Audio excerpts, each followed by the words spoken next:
भारतीय संविधान से रामराज की कल्पना की जा सकती है यदि भारत का नागरिक अपने मौलिक अधिकारों को जाने।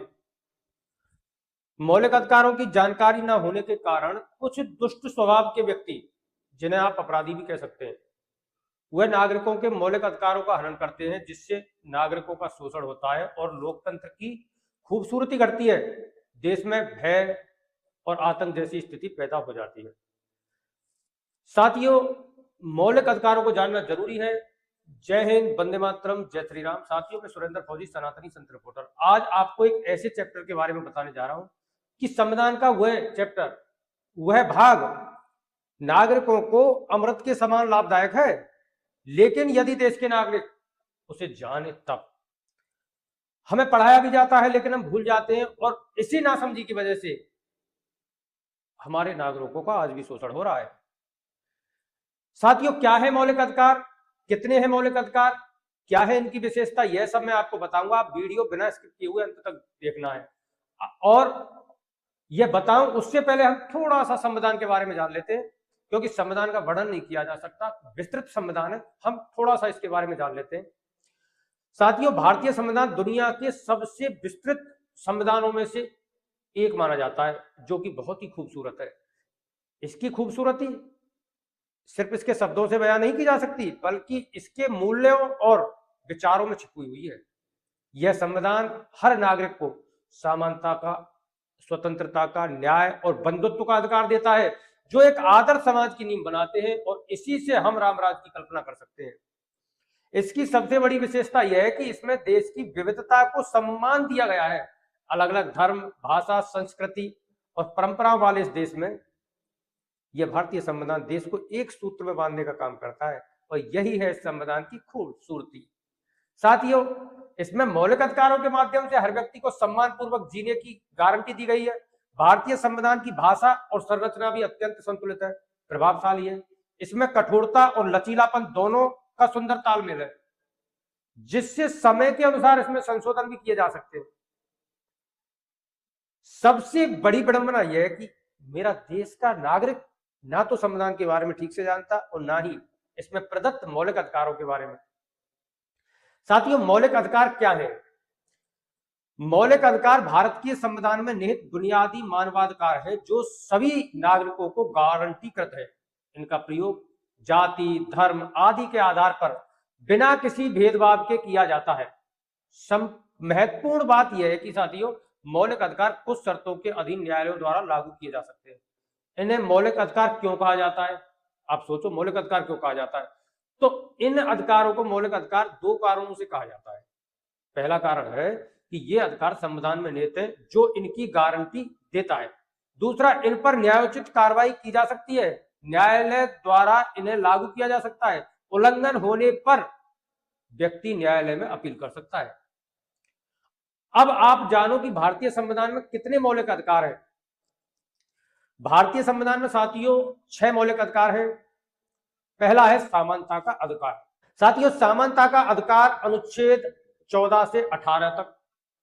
दूसरा है स्वतंत्रता का अधिकार, जो कि अनुच्छेद 19 से 22 तक है। तीसरा है शोषण के विरुद्ध अधिकार, जो कि अनुच्छेद 23 से 24 तक है। चौथा है साथियों धर्म की स्वतंत्रता का अधिकार, जो कि अनुच्छेद 25 से 26 तक है। पांचवा सांस्कृतिक एवं शैक्षिक अधिकार, जो 29 से 30 तक है। और संवैधानिक उपचारों का अधिकार अनुच्छेद 32 में है। इन 6 अधिकारों के अलावा भारतीय संविधान में एक और मौलिक अधिकार था, जो था संपत्ति का अधिकार। 44वें संशोधन के द्वारा इस अधिकार को मौलिक अधिकारों की श्रेणी से हटा दिया है, और ऐसा इसलिए किया था कि यह अधिकार समाजवाद के लक्ष्य को प्राप्त करने और लोगों के बीच धन संपत्ति का समान रूप से पुनर्वितरण करने में बाधा साबित कर रहा था। अब यह भी जान लो कि संपत्ति का अधिकार, यह मौलिक अधिकार, यह अधिकार है या कानूनी अधिकार है? संवैधानिक अधिकार है या कानूनी अधिकार है? तो संपत्ति का अधिकार अब एक कानूनी अधिकार है, मौलिक अधिकार नहीं है। साथियों, अब हम बात करते हैं भारत के 6 मौलिक अधिकार, जो कि हमारा संविधान देता है और नागरिकों को अमृत के समान होते हैं। अनुच्छेद 14 से 18 में समानता का अधिकार दिया है। समानता का अधिकार भारतीय संविधान के महत्वपूर्ण मौलिक अधिकारों में से एक है जो धर्म, जाति, नस्ल या जन्म स्थान की परवाह किए बिना सभी नागरिकों को समान अधिकार की गारंटी देता है। यह सरकारी क्षेत्र में समान रोजगार के अवसर सुनिश्चित करता है और जाति, धर्म आदि के आधार पर रोजगार के मामलों में राज्य द्वारा किए जाने वाले भेदभाव से सुरक्षा प्रदान करता है। इस अधिकार में उपाधियों का उन्मूलन है और अपृश्यता का उन्मूलन भी है। अब कुछ लोग कहेंगे कि इसमें जातिगत भेदभाव भी हो रहा है, कुछ ज्ञानी लोग कहते हैं। तो ज्ञानी लोगों, ये जब अधिकार दिए थे, संविधान बनाया था, उस समय आरक्षण की भी व्यवस्था जो तय सीमा थी उस तक रखी गई थी, लेकिन वोट बैंक के लिए और अशिक्षा को कायम रखने के लिए, अपने स्वार्थ के लिए कुछ लोग देश में ना तो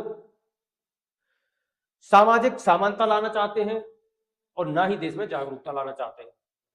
बाकी संविधान की खूबसूरती पर आप कोई सवाल या निशान नहीं लगा सकते। दूसरा है स्वतंत्रता का अधिकार। स्वतंत्रता का अधिकार है अनुच्छेद 19 से 22 तक। किसी भी लोकतांत्रिक समाज के लिए स्वतंत्रता सबसे महत्वपूर्ण है और वह महत्वपूर्ण आदर्शों में से एक है। भारतीय संविधान नागरिकों को स्वतंत्रता की गारंटी देता है। स्वतंत्रता के अधिकार में अनेक अधिकार शामिल है, जैसे अभिव्यक्ति की स्वतंत्रता एक हो गई, अभिव्यक्ति की स्वतंत्रता, बिना हथियारों के सभा करने की स्वतंत्रता, संगठन बनाने की स्वतंत्रता। आजकल जितने भी संगठन बन रहे हैं और जिनके नाम पर बहुत से लोग राजनीति कर रहे हैं, ये संविधान ही देता है। किसी भी पेशे को अपनाने की स्वतंत्रता, देश के किसी भी हिस्से में रहने की स्वतंत्रता। इनमें से कुछ अधिकार राज्य की सुरक्षा, सार्वजनिक नैतिकता और शालीनता तथा विदेशी देशों के साथ मैत्रीपूर्ण संबंधों की कुछ शर्तों के अधीन भी है। इसका अर्थ है कि राज्य को इन अधिकारों पर उचित प्रतिबंध लगाने का भी अधिकार है।